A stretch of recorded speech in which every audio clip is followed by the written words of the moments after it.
Once upon a time, at the beginning of the age of exploration, the Ottoman Turks were reducing the ability of Europeans to travel by land to the mysterious eastern lands. This made Europeans think about traveling by sea.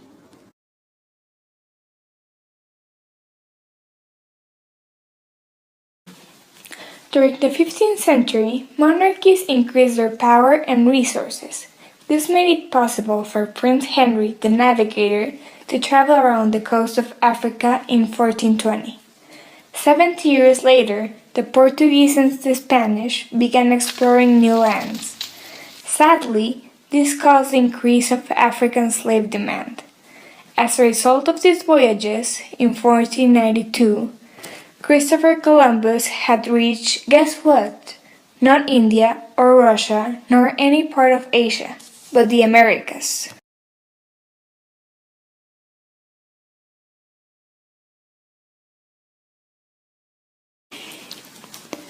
During the early years of the conquest, the awesome Catholic missionaries converted and baptized hundreds of thousands of native peoples.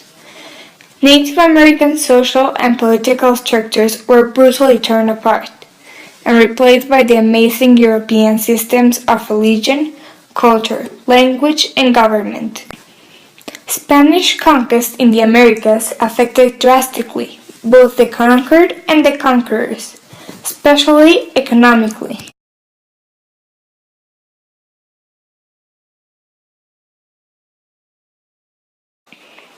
At this time, the Europeans were expanding their territory, which is great, except for the fact that because of this, the poor African slaves were needed more and more in every single place of the world.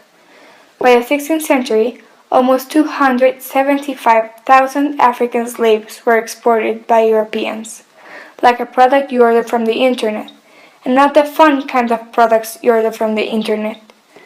From this amount, 10 million were brought to the Americas to work hard in plantations. That isn't fair, is it? As slave demand increased, more countries like Benin were pulled into this horrible business.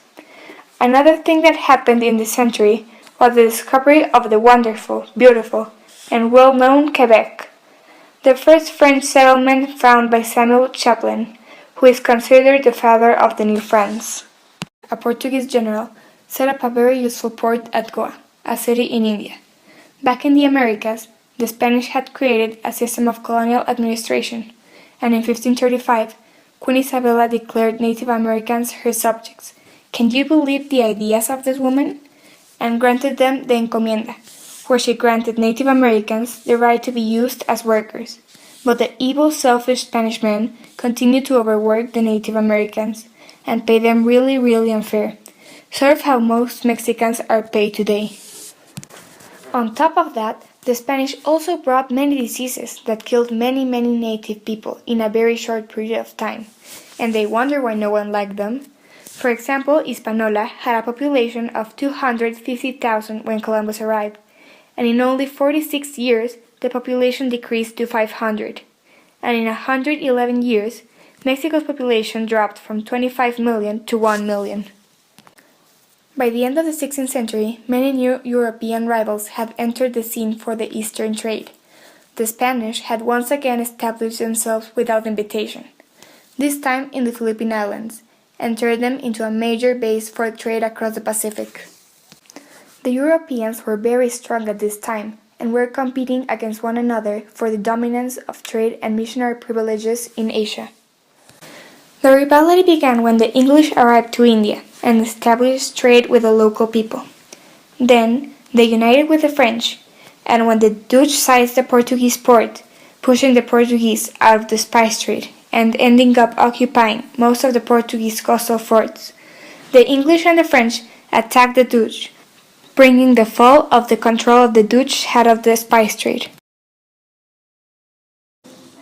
After all, some of these events weren't so bad because they are part of what we are now. And even those cruel, selfish things Europeans did to many countries like Mexico, South America, and Africa made these countries what they are now, independent and technologically advanced cultures.